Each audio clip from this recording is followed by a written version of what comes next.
عزت منو مسلمانانو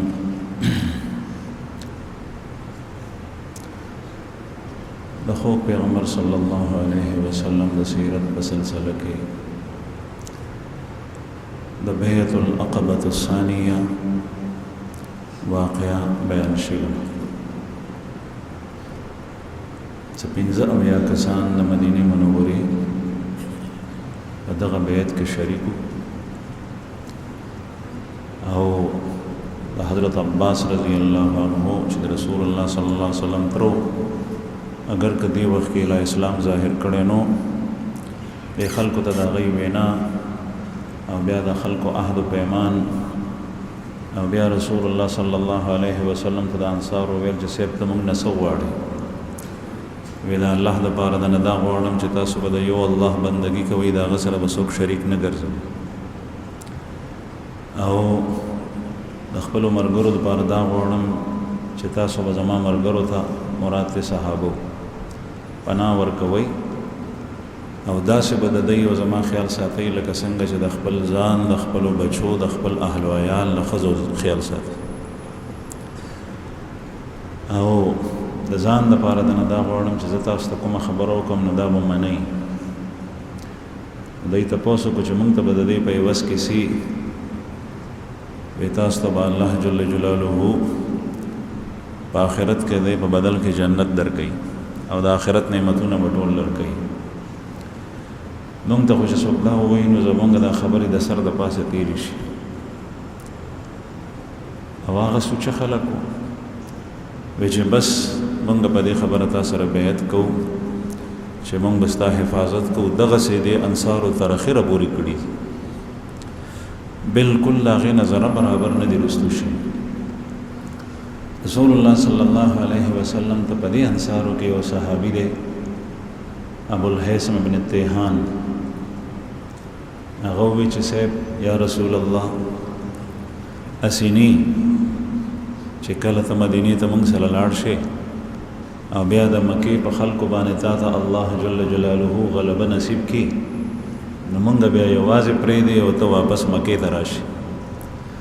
رسول الله صلی الله علیه وسلم ورته فرمایي چې کلم نه زما ستاسو ساده زما ځان ستاسو ځان دی زه ستاسو یم او تاسو زما یې او ستاسو دشمن زما دشمن دی ستاسو دوست زما دوست دی تاسو چې چا سره جنگ دی زما هغه سره جنگ دی تاسو چې چا سره روغ او صلح ده زما هغه سره صلح او روغ ده او رسول الله صلی الله علیه وسلم تر اخره پورې په دې باندې قائم ولاړ بس ابوالهیثم ابن تیهان وی چې بالکل ټیک دی یا رسول الله په دې کسانو کې نبی کریم صلی الله علیه وسلم 12 نقیبان جوړ کړ رسول الله صلی الله علیه وسلم 12 مشران جوړ کړل ټول مدینه منورې د بار اسد ابن زراره رضی الله عنه د تذکرہ مخکم شي و دا کس ته چې د کور د بیٹک په تور استعمالېدو او رسول الله صلی الله علیه وسلم چې کله هجرت کو مدینه منورې ته ورسېدو نو د کور په قباء کې نو د په کور کې د کور خوشې کو او هغه کې به نبی کریم صلی الله علیه وسلم ناستو چې څومره براتل نو وارد نو هغه ټول سره به ملاقات په دغه کور کې کول دا یو قسم ته بیٹک او اجرا او دا خوش قسمت صحابي دی چې دړمبه بیعت کړي دی یو ځل په صحابو کې اختلاف شو چړمبه بیعت چا کړي اول نو چاوي چې د عباس ابن بته پوسو کو ځکه چې عباس دغه وخت کې نبی کریم صلی الله علیه وسلم سره ولاړو بعضې خبرو ته د خلکو پام نی نو هغه نه تپوسو شو رستو بیا چې کله هغه مسلمان شوی دی او صحابي شو او اسلام ظاهر کړی دی چې سیب اول بیعت چا کړی دی نو اسد ابن زراره اول بیعت کړی او دویم بیعت کړی دی برای ابن معرور دا دواړه انصاری صحابه دي نو دا خوش قسمته کس ته اسد ابن زراره چې جمعم د قائمه کړي د مدینه منوره کې او اول صحابه ته مصعب ابن عمیر ته زیم د ور کړی دی تاسو ته د هغې واقعات تیر شو او ړومبی بیعت هم د کړی دی او د په کور د جوړې د بیټک په طور استعمالېدو دا هر صحابي خپل خپل خصوصیات دي. د رسول الله صلی الله علیه وسلم صحابه په مثل د انبیاء او د بنی اسرائیل دي، او صحابي سره محبت ساتل د رسول الله صلی الله علیه وسلم سره محبت ساتل. نبی کریم صلی الله علیه وسلم فرمائے فمن احبهم فبحبی احبهم ومن ابغضهم فببغضی ابغضهم. دا خطبہ کے ویلے کی جس نے میرے صحابہ سے محبت کی تو میری محبت کی بنیاد پر ان سے محبت کرتا ہے، اور جس نے میرے صحابہ سے بغض رکھا تو میرے ساتھ بغض کی وجہ سے یہ شخص ان کے ساتھ بغض رکھتا ہے. د یو صحابی سره بغض او کینه په زړه کې ساتل د رسول الله صلی الله علیه وسلم سره بغض ساتل. د نبی کریم صلی الله علیه وسلم د ارشاد او د قول مطابق تاسو اندازه ولګوئ. نن سبا په دې وخت کې داسې خلک شته چې خپل نسبت اسلام ته کوي او د پیغمبر علیه الصلاۃ والسلام صحابه سره بغض ساتي او د صحابه متعلق خبرې کوي سوا د یو څو صحابه نه. نو هغه د خپل گریوان کې وګوري، خپل عقیده او ایمان باره کې سوچ وکړي چې زه څومره مسلمان یم او دا څنګه مسلمان یم. بهرحال اسد ابن زراره رضی الله عنه دا په هغه 12 نقیبانو کې دی چې کوم رسول الله صلی الله علیه وسلم جوړ کړي. پیغمبر علیه الصلاۃ والسلام چې دا نقیبان جوړول نو وی فرمایل چې زه تاسو کې 12 نقیبان جوړوم، خو تاسو هغه کسان چې ما جوړ نکړل هغه خفه نشي چې مونږ یې ولې جوړ نکړو، ځکه چې زه دا جبرئیل علیه السلام په اشارې سره جوړوم او جبرئیل د الله جل جلاله د طرف نه راغلی دی ما ته وایي. نو جبرئیل به اشاره کوله چې صاحب دا نقیب جوړ کړه، دا جوړ کړه، دا جوړ کړه، مشران یې جوړول نمائندګي کوونکي. نو دا 12 نقیبان په وټونو باندې نه دي پاس شوي، دا محمد رسول الله صلی الله علیه وسلم د جبرئیل په وینا جوړ کړي دي. نن سبا ما او تاسو څخه جبرئیل وحی نشي راړي ځکه چې وحی سلسله ختم شوي ده، هغه بنده خود اهل خیر او مسلمانانو کې چې کوم سرخیل متقی او پارسا خلق دي دا غي په مشورې سره د چا انتخاب کېدی شي چې دا مشر او خلفاء راشدینو کې ورستم دغه شي. بهرحال دا نقیبان نبی کریم صلی الله علیه وسلم فرمایل چې څنګه حضرت موسی علیه السلام 12 نقیبان جوړ کړي دغه څه تاسو 12 مشران جوړوم، او چې څنګه عیسی علیه السلام سره حواریینو دا غي تذکرہ قرآن کې پاک کې راځي، نو دغه څه زدا جوړوم. تاسو ما ته د خپل قوم حالات هغه بیانوي او خپل قوم ته به زمانه طرف نه د خیر خبرې رسوي، او د خپل قوم چې چاته څومره کسان حواله شوي د هغې به خیال ساتي. د یوم دغسې کول او دا په انتخاب د جبرئیل علیه السلام په اشارې سره رسول الله صلی الله علیه وسلم منتخب کړي. دغه قافله مدینه منورې ته ورسېده. د خپل قوم ته د مشران لګیو او دعوت د اسلام به ورکول، خلق مسلمانېدل. مدینه منوره کې مخکې نه تذکره د نبی کریم صلی الله علیه وسلم شوی وه او کورونو ته اسلام ننوتو، خلق مسلمانېدل. البته بعضې خلق داسې وو چې هغه په هماغه کفر او شرک باندې پاتې او په هغې کې بعضې بوډاګان وو. انسان چې څنګه ژوند په ځوانۍ کې تیر کړي نو په بوډاوالي کې او په تیر عمر کې د هغه ژوند هغسې تېرېږي. یاد ساتئ چې ځواني دې په نیکۍ کې تېره کړه نو په آخر کې به ستا الله جل شانه په آسانه رهنمایي نیکۍ طرف ته کوي، او چې ځواني دې په بدۍ او معصیاتو کې تېره کړه، شیطاني اعمالو کې، نو په بوډاوالي به هم ته د هغې عادت نه وانه وړي. الله پاک دې مونږ وساتي د ذلت او د رسوایي د ژوند. او دغه وخت ډېر ذلیل عمر وي چې یو سړی سپینګیری شي، بوډا شي او دی بیا په بدو لارو چارو پسې سر وي. خو دا ژوند پورې ده. بعضې نوجوانانو ته چې ووایي نو دی وایي چې زما لا ډېر عمر دی، زه به وروستو سم شم، اوس دا مستیان یې وکړم دا وخت مې تېر شي. نو دی دا قیاس کې چې څنګه ژوند تېر کړو، نو زاړه بوډاګان بیا داسې چې د هغې خوی عادت بدلېدل ډېر زیات ګران شي. په دې کې په مدینه منوره کې یو کس دی عمر ابن جموح، د ده زوی هغه په دې کسانو کې مسلمان شو دا کوم چې رسول الله صلی الله علیه وسلم په لاس بیعت وکړو په مینا کې 15 کسانو کې. د هغه نوم دی معاذ ابن عمر ابن جموح رضی الله عنه. دی چې کله لاړو په پلار ډېر وسکو، پلار یې بوډا و، عمر ابن جموح مسلمانېدونه نو یو ځل د خپل ملګري ځان سره یو ځای کړي دي، په هغې کې یو معاذ ابن جبل و، د ده نوم هم معاذ دی او د هغه نوم هم معاذ دی، خو د هغه د پلار نوم معاذ ابن جبل دی، مشهور صحابي دی، او د ده نوم معاذ ابن عمر ابن جموح دی. نو صلاح یې وکړه، نو څه چل یې وکړو چې د پلار یې یو بوت و، د پلار یې بوت و، هغه بوت ته هغه خدای وی د لرګي نه جوړ کړی او هغه یو ځای کې ودرولی او د هغه پرستش او پوجا پاټ به کولو. نو دې هلکانو دې صحابو صلاح وکړه چې دا بوت یې نه لرې کوو، دی خو سمیږي نه، دا بوت به دې په ډډه کړو. نو هغه بوت یې اوچت کړی دی د خپل ځای نه، او د مدینې منورې خلکو یو ډوغل و، هغه ډوغل کې به یې کچره غورځوله خځله، نو په هغه خځله کې لکه ډیران چې وي او په هغه ډوغل کې به یې خځله غورځوله، نو هغه بوت یې پکې وغورځولو، خو سر یې ورته لاندې کړو، خپې پې بره کړي. نو چې سحر شو د ده د پرستش وخت شو د عمرو ابن جموح چې رالو نو ویې کتل خدای نشته، ورپسې ګرځي وایي چې چا ظالمانو دی چېرته په ډډه کړی دی، بوډا ګرځېدو ګرځېدو په لارو کوڅو کې بیا بهر چې ویې کتل نو ډوغل کې پروت دی الټا، نو روی ویستو خو ډیرانو په هغې ګندګي پرته وه، نو صفا یې کړو، اول یې ولامبولو، بیا پس د هغې نه باندې عطر ومږل، بیا چا ظالمانو د سره داسې کړي که زه خبر شم نو زه به هغوی سره داسې داسې وکړم، او په خپله زوی پکې ملوث دی. معاذ ابن عمر رضی الله عنه چې بله شپه شوه، بیا د شپې دی هغه بوت اوچت کړو او بیا یې چې کوم دی نو په یو ډوغل کې بل ځای کې وغورځولو، هلته چې بیا ورپسې دی ګرځېدو، بیا الټه پروت دی. بیا چې درېیمه شپه شو نو دی وایي چې دی خو منې کېږي نه، نو یو سپی کتلی دی، مردار سپی هم و مردار هم و، هغه یې راغشتی دی، د بوت سره یو ځای تړلی دی، بوت د لرګي بوت و، او په درېیمه شپه د عمرو ابن جموح بوت ته په غاړه کې توره اچولې ده، ورته وایي چې دا توره واله چې څوک درته نږدې کېږي د هغه سر پرېږدو،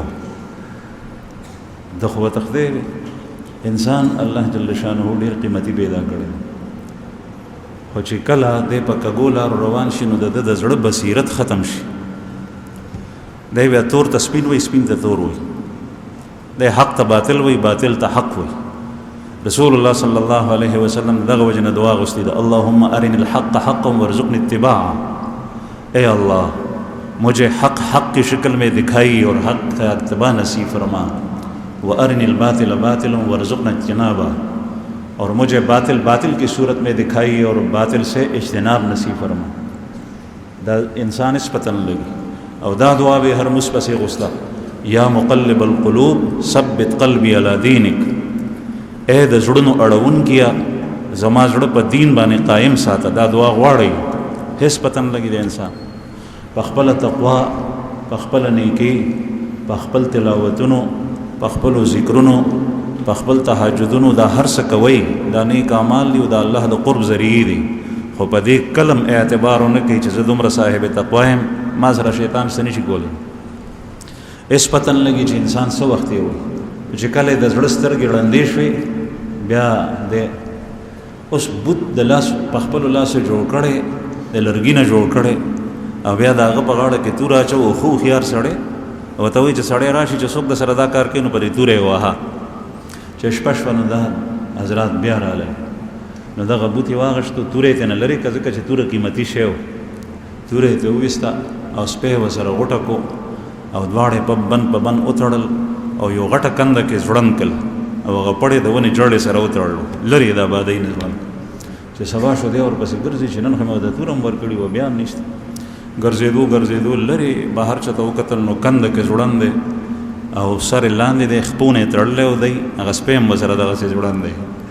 نو چې څنګه یې وکتل نو زړه یې تور شو، ورته وایي خدای دې تباه کا چې زما دې ټول ژوند تباه کو، که تا کې څه لغنې قوت او طاقت وې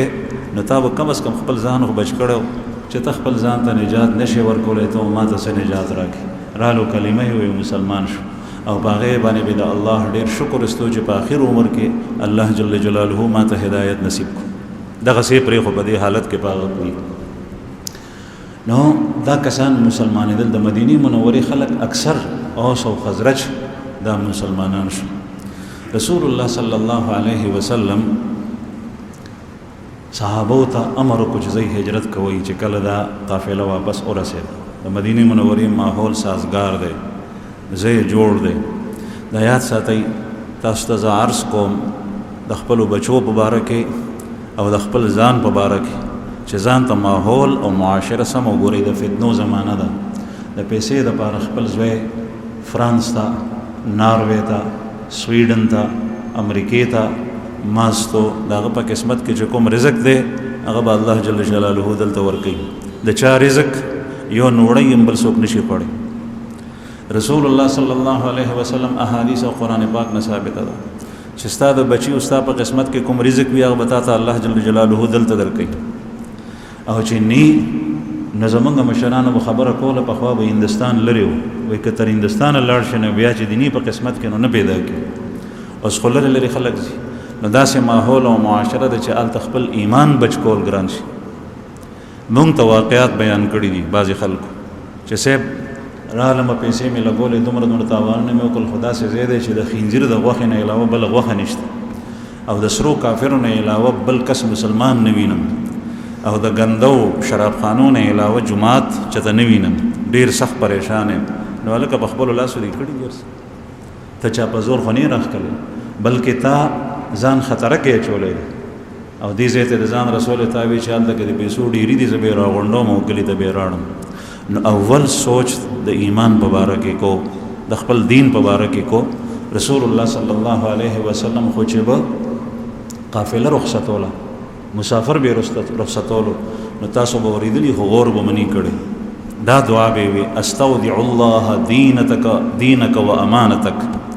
استودع الله دینک و امانتک، میں اللہ کے سپرد کرتا ہوں تیرے دین کو اور تیرے ایمان کو. زستا دین او ستا امانتداری و ایمان الله ته حواله کوم. څه مطلب؟ چې یا الله ته د دین او د ایمان حفاظت وکړي. د جان نه مال نه دی مخکې کړی، جانم محفوظ کول پکار دي، د هغې دعا پکار ده. اهل و عیال نه، دې مسافر سره چې کوم زاد راه دی د هغې نه. د رخصتولو په وخت کې تاسو وګورئ دعاګانو کې دا دعا ده، استودع الله دینک و امانتک، میں اللہ کے حوالے کرتا ہوں تیرے دین اور تیرے ایمان کو. ستا امانت داری، ستا ایمان او ستا دین زه الله ته حواله کوم. نو چې ته کله بچی رخصتې داسې ځای ته یې بوځې نو هلته خو د هغه ایمان غیر محفوظ دی، د هغه دین غیر محفوظ دی، نو ته د هغه دین او ایمان په دو لګې نو دا خو ته نقصان کې. دا خو د الله جل شانه تقسیم دی چې بعضې خلکو باندې الله پاک دومره فضل کړی چې په هغه ماحول کې پاک شي. خو دا محض د الله فضل وي. بس د انسان څه شی دی دلته په دې پاکستان کې چې سړی راګیر شي په یو ماحول کې ګنده ګمراه ماحول کې خطا کی. نو بهرحال رسول الله صلی الله علیه وسلم هجرت امر وکړو. الله پاک په دې خوشحال شوی. د دې هجرت دومره لوی فضایل او مناقب دي چې قرآن کریم کې او د رسول الله صلی الله علیه وسلم په احادیثو کې ځای په ځای بیان شي. دا هجرت سو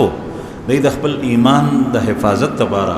د دین د بچکولو لپاره، د عقیدې د حفاظت لپاره، د محمد رسول الله صلی الله علیه وسلم د ملګرتیا او صحبت لپاره خپل کور ته تالې ولګولې دي، خلکو جرندې ولګولې او ځمکې پرېښوې، پراپرټي پرېښوه، کورونه یې پرېښول،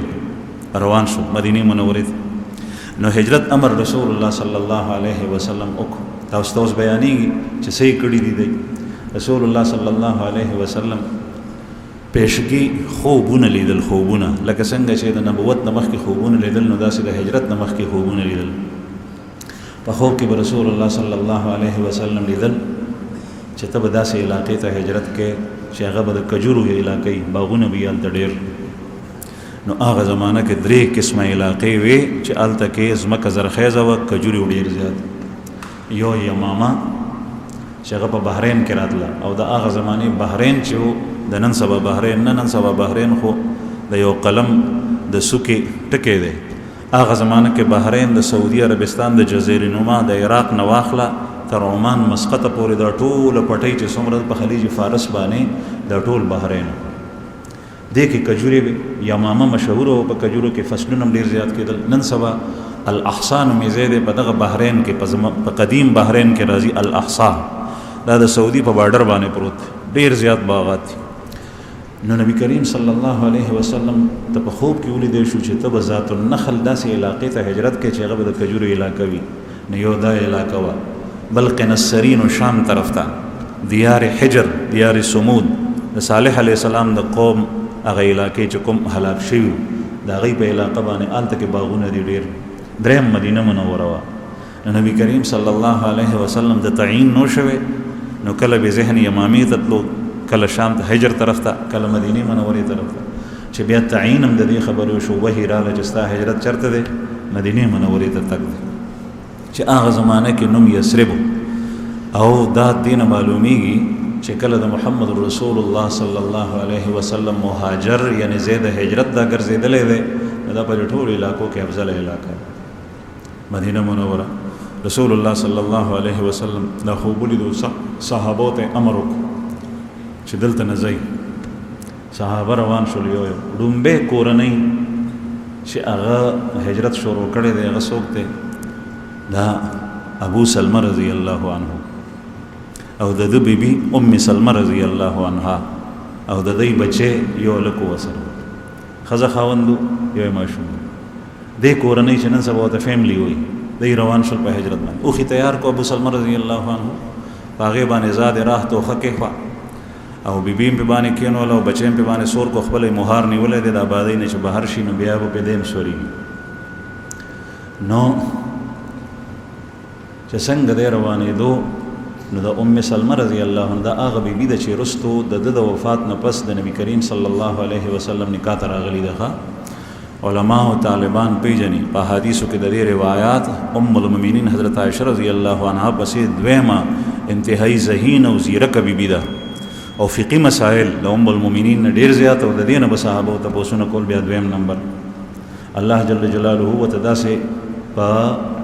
دین کې تفقه او سمجھ بوج نصیب کړه. دا ام سلمه رضی الله عنها خاوند چې وفات شو، بیا ابو سلمه نو بیا د رسول الله صلی الله علیه وسلم نکاح ته راغلی ده او د ټولو مسلمانانو مور بیبي د ام المؤمنین. دغه وخت کې خاوند ژوندی و، د هجرت چې شروع کو چې څنګه دی روان شو، د اوښ پړی جلب یې نیولی دی او بیبي پې سوره ده، ماشوم پې باندې سور کړی دی. نو په لاره کې ورته د ښځې د خاندان خلک یې رالو، د ام سلمه رضی الله عنها د اوښ جلب یې ونیو، ورته ویې چې زمونږ د جینۍ او زمونږ زنانه دا به نه بوځي، که ته ځې خپله لاړ شه خو دا به نه بوځي، زمونږ لور خور دا نه شي بوتلی. که دی شو که هغې شول مینت یې ورته کولو، هغې خپله مینت کولو، پرې نه خو ام سلمه رضی الله عنها یې د اوښ نه کوزه کړه او واپس یې روانه کړه کور. هغې سره ماشوم بچی دی په غېږ کې. چې کله د ابو سلمه د دې خاوند د خاندان خلک او د قبیلې خلک خبر شو چې زمونږ سړی یوازې پرېښو، ښځه ترې نه واپس شوه، نو هغوی رالل ماشوم پسې، وی ماشوم خو زمونږ کېږي، ځکه چې ماشوم خو د پلار وي، وی دا ماشوم مونږ ته راکړئ چې تاسو ښځه ایساره کړه، نو ماشوم زمونږ دی. نو ماشوم ترې نه هغوی بوتلي. نو دا ام سلمه رضی الله عنها یوازې پاتې شوه، خاوند یې لاړو مدینې منورې ته په هجرت، او ماشوم ترې نه د خاوند قوم او قبیلې یوړو. دا په خپله روایت کې فرمایي چې سحر وشو، چې کله سحر شو نو زه رالم په ابطح کې کېناستم. ابطح مکې مکرمې سره هغه زمانه کې نن سبا خو ټول پاخه سړکونه دي، بلډینګان دي، او اوس خو د حرم د توسعې د وجې نه هغه ځای مران شو. منا طرف ته چې ځې باب الفتح نه وځې نو دغسې معلات طرف ته یو ځای دی، دلته دې ته به ابطح وي. مدینې ته چې به خلکو سفر کول نو په دې ځای به وتل. نو هلته گاړو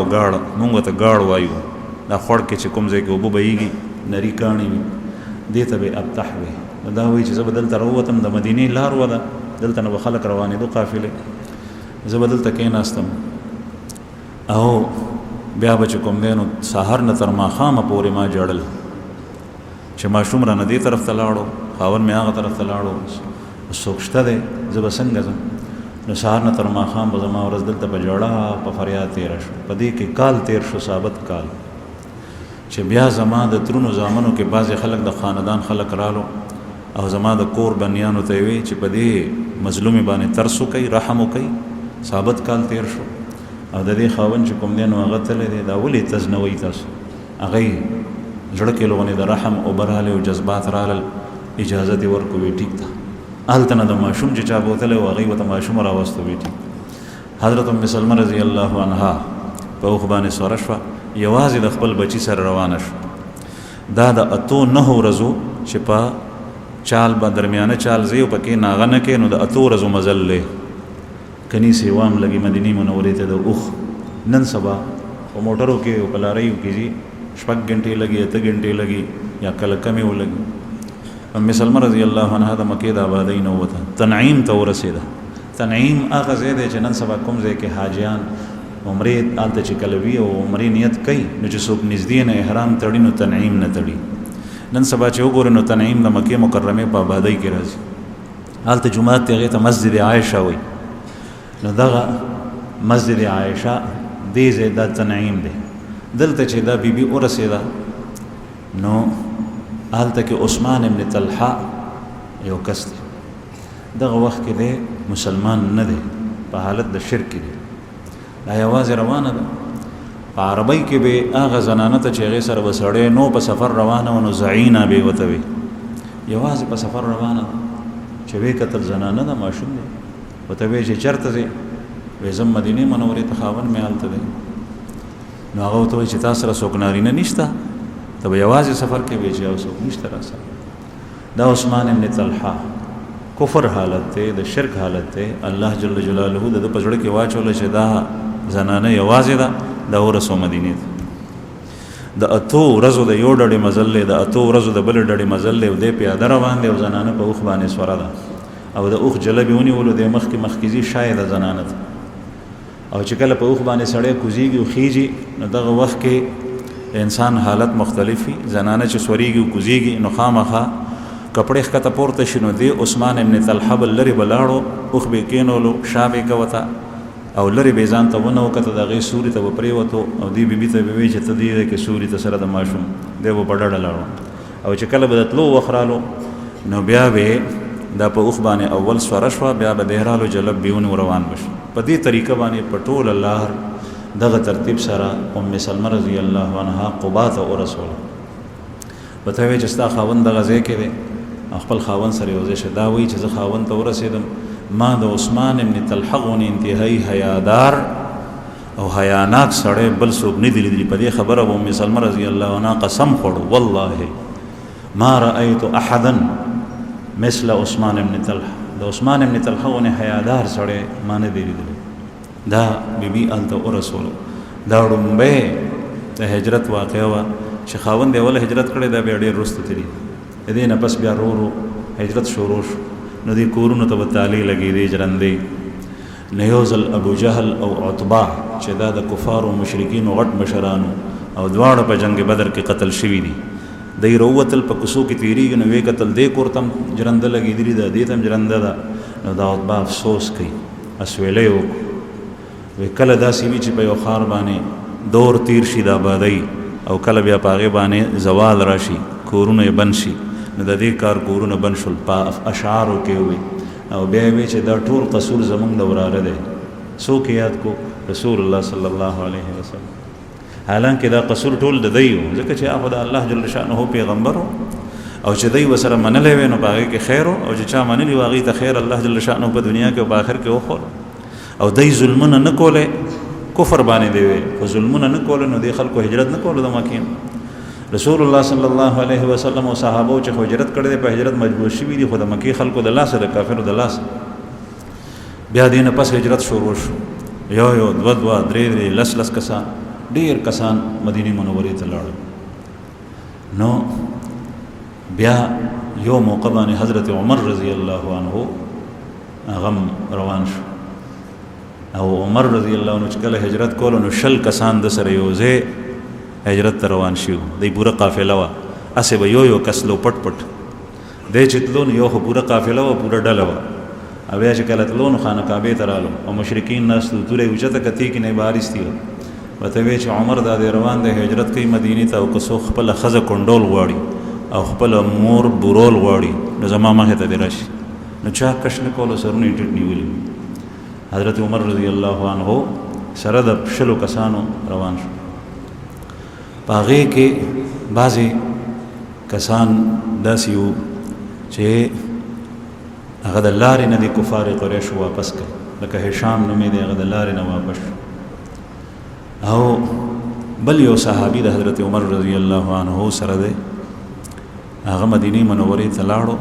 نو ابو جهل او ورور یې ورپسې لاړو د ورور نوم دی د ابو جهل د ورور نوم حارث ابن هشام او دا حارث بیا وروسته مسلمان شوی دی امام بخاری رحمه الله په لومبۍ صفحه بدل وحی کې د دنه حدیث راوړی دی د نبی کریم صلی الله علیه وسلم نه تپوس کوي چې یا رسول الله کیف یاتیک الوحی تاسو هغه وحی څنګه راځي دا د ابو جهل ورور مسلمان شوی د ابو جهل زوی اکرمه هغه مسلمان شوی د ورور دا مسلمان شوی چې هغه په قسمت کې لیکوي هدایت هغه ته الله جل جلاله هدایت نصیب کړي خو دې اول دغه ټیم کې ابو جهل سره دی او دا دواړه روان شول ابن ابي ربيعه هغه ته لاړل او هغه ته وی چې ستا مور تا پسې جاړي او هغه نصر کې منګز وای وختې ببر نیولې دی او نسو خوري اوس کی او دغه سه بمړ شي هغه ته یادېږي نو ته لاړ شه نو دی را روان کو چې کله د مدینې نه بهر راوېست نو الله سي وته وتړل او بیا دلته کې قیدو کو پرې خوینه رسول الله صلی الله علیه وسلم یو څو کسانو د لپاره دعا غوښته اللهم اجل ولید ابن الولید یا الله فلان کی ته نجات ورکې فلان کی ته نجات ورکې فلان کې را خلاص کې یو به دیم په دعا کې یادولو او الله جل شانه دا غي دعا په برکت سره دی بیا خلاص کې هجرت چې کله کېدو نو ټول صحابه هغه د مدینه منورې نه ووتل او رسول الله صلی الله د مکه مکرمه نه ووتل مدینه منورې رسول الله صلی الله علیه وسلم په مکه کې دی او نبی کریم صلی الله علیه وسلم سره ابو بکر صدیق صاحب هم دی او حضرت علی کرم الله وجهه دا کسان پاتې دا درې کسان د رسول الله صلی الله علیه وسلم سره په مکه کې پاتې نور هغه کسانو چې کوم کمزوري یا زنانه وي مسلمانان شوی خپل قام پرې خوینه یا کمزوري هغه باندې ظلمونه کېدل نو هغه پاتې غني چې د چا واس کېدو نو هغه ټول ځانو وستو مدینه منورې ته لاړ د خوب پیغمبر صلی الله علیه وسلم مبارک دا عادت چې کله بچرته په سفر تلو نو بیا به د لخر ټول د ځان نمخ کې کو رست بور پسې روان دومره بهادر او زړور شجاع چې اسینی دشمن چاته سو وي او یا سو کمزوري وي داغه به تاسو پښتنه کوله نو دغه سه هجرت رسول الله صلی الله علیه وسلم داسې کړی دی چې صحابه د ځان نمخ کې کړی او بیا رستو په خپل په آخر کې هجرت کړی دی چې کله ټول اوت ابو بکر صدیق رضی الله عنه چې کله ایثار او داغه وجدا و چې کله هجرت کولو رسول الله صلی الله علیه وسلم وتو فرمایل چې صبر وکا لا مزه ایثار شه نو د انتظار کولو بیا تاسو کو چې یا رسول الله تاسو مو هجرت کوي به چې او به چې الله حکم راشي چې کله د الله جل جلاله حکم رانو نو نبی کریم صلی الله علیه وسلم ام المؤمنین حضرت عائشہ رضی الله عنها دا معشوم وجنی و خډیر او خيار دا حدیث بیانې چې یو ځل نبی کریم صلی الله علیه وسلم صحیح بخاری کی روایت ده د غرمې په وخت کې راغلو سره غرمه و او هغه نن سبا په غرمه کې خلق په غرمه کې دا ټول کار شروع شي کاروبار او مخکې غرمه داسې ولا څنګه چې د نن نه 40 کاله 50 کاله شاته لاړ شي نو د غرمې په وخت کې به داسې ولا شپه چی وي د وړي غرمه کې څوک به بهر نه راوته نبی کریم صلی الله علیه وسلم د خپل ځای روان شو دا صادره پر سر باندې داسې چولې دي داسې چولې سوري د پاره او حدیثو کې د الفاظ راځي دا ابو بکر صدیق سے کور ته لاړو نبی کریم صلی الله علیه وسلم ابو بکر ته आवाज وکړ بهر نو ته فرمایل چې اخرج بهر روزه چې بهر وروته نو به وته وی سود دي تاسو سره سیوای کس چې کوم دین او غلری کده ځان نه تاسو یو خبره کوم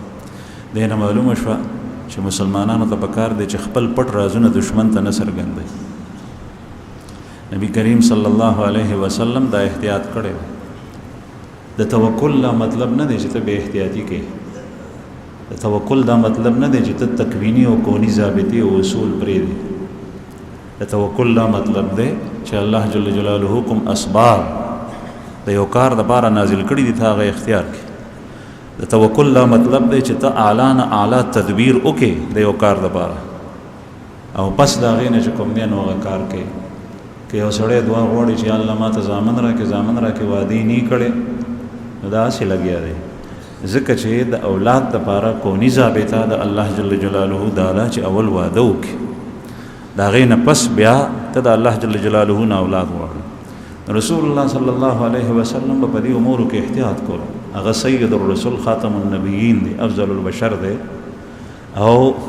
د اصول او ضابطې نه خلاف نه دی کړی. شرعي ضابطې هغې دپاره خو مبعوث شوی،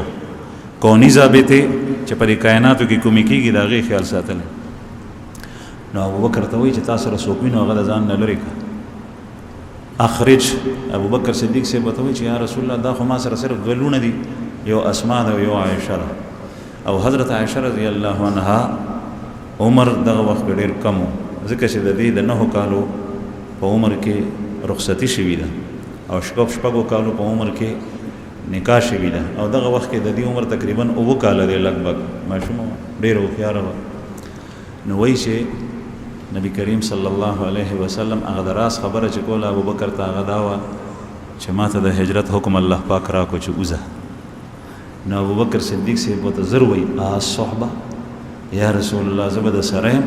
زما ملګرتیا به وي د سره. نو ورته یې وفرمیل چې نعم الصحبه، او ته به زما ملګری. نو فوراً د ابوبکر صدیق صاحب د سترګو نه غټې غټې اوښکې توی شو. نو حضرت عایشه بیبي وایي چې ما وی زما د پلار ولې جاړي؟ نو ما ته پته ولګېده چې د ډېرې خوشحالۍ د وجې نه جاړي. او تر دې وخته پورې ما ته دا پته نه وه چې د خوشحالۍ نه هم خلک جاړي. وی دې وخت کې ما ته پته ولګېده چې کله د خوشحالۍ د وجې نه هم سړی جاړي. یو سړی د حج ډېر متمني وي، دی وایي چې څنګه د الله کور مې ولیدی او ډېر جذبات وي پکې، او ناڅاپه دته څوک وایي چې بس تیار شه، ټیکټ دې هم شوی، ویزه هم لګېدلې ده، وځه. نو د ډېرې خوشحالۍ نه د سترګو نه اوښکې لاړې شي. دغسې په نورو موقعو باندې هم صدیق اکبر صاحب دغه وخت کې د سترګو نه غټې غټې اوښکې لاړې چې محمد رسول الله ټولو انبیاو کې افضل او ابوبکر پیغمبر نه دی، خو دومره خوش قسمت او سعادتمن انسان دی چې د رسول الله صلی الله علیه وسلم سره د هجرت په موقع باندې ملګرتیا صرف او صرف د چا د ابوبکر صدیق.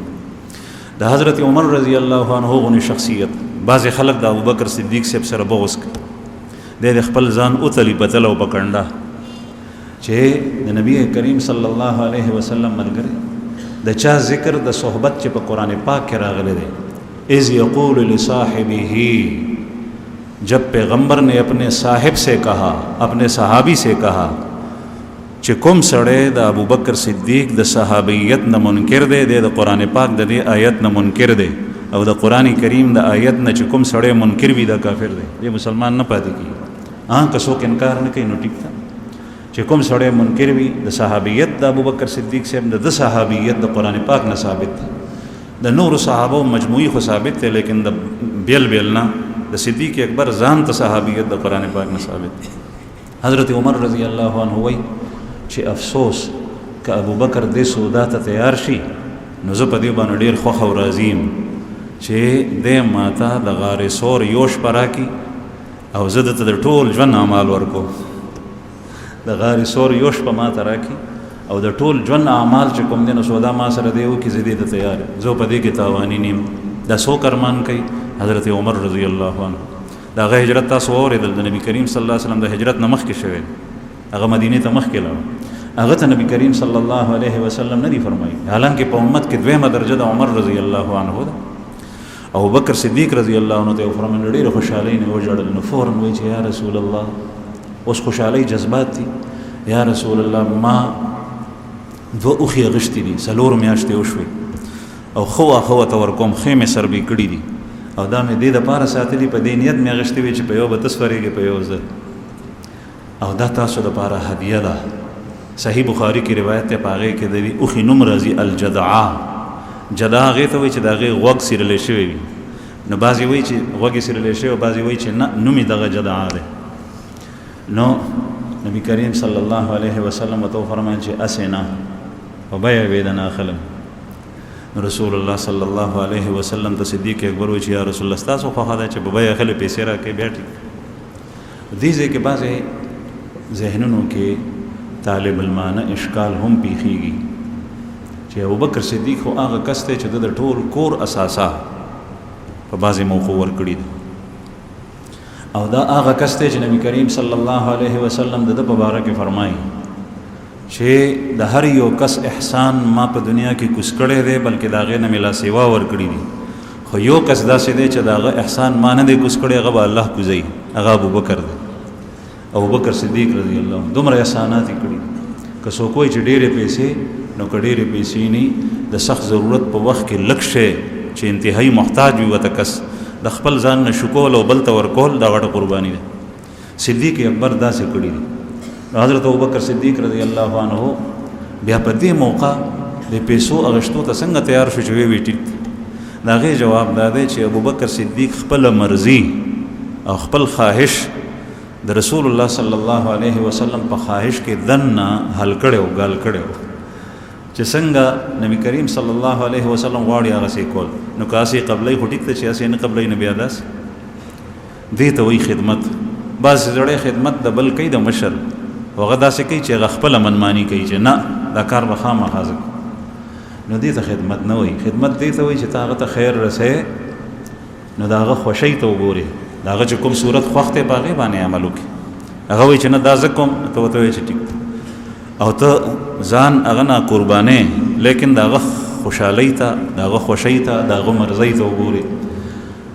بیا دې ځای کې بل اشکال دا دی چې نبی کریم صلی الله علیه وسلم دا پیسې خامخا ولې ورکولې؟ هر ځای کې د ابوبکر احسانات هغه غشتې اقرار هم کوي، دلته یې ولې ورکولې؟ د هغې جواب دا دی چې د هجرت غونې افضل ترین عبادت په نورو عباداتو پسې دا بل نو. د مهاجرینو تذکره قرآن پاک کې الله جل جلاله کړي ده، او د رسول الله صلی الله علیه وسلم په احادیثو کې د هغې مناقب، او دا هجرت تر فتح مکې پورې و، د هغې نه پس دا هجرت کېدی نه شي. اوس کې یو سړی کډ دلته نه یوسي مدینې منورې ته لاړ شي، نو هغه مهاجرینو کې نه داخلېږي. د رسول الله صلی الله علیه وسلم په زمانه کې د 8 هجري فتح مکې نه پس چې څوک مدینې ته تللی دي دې مهاجرینو کې نه داخلېږي. د هغې خپل یو منقبت دی.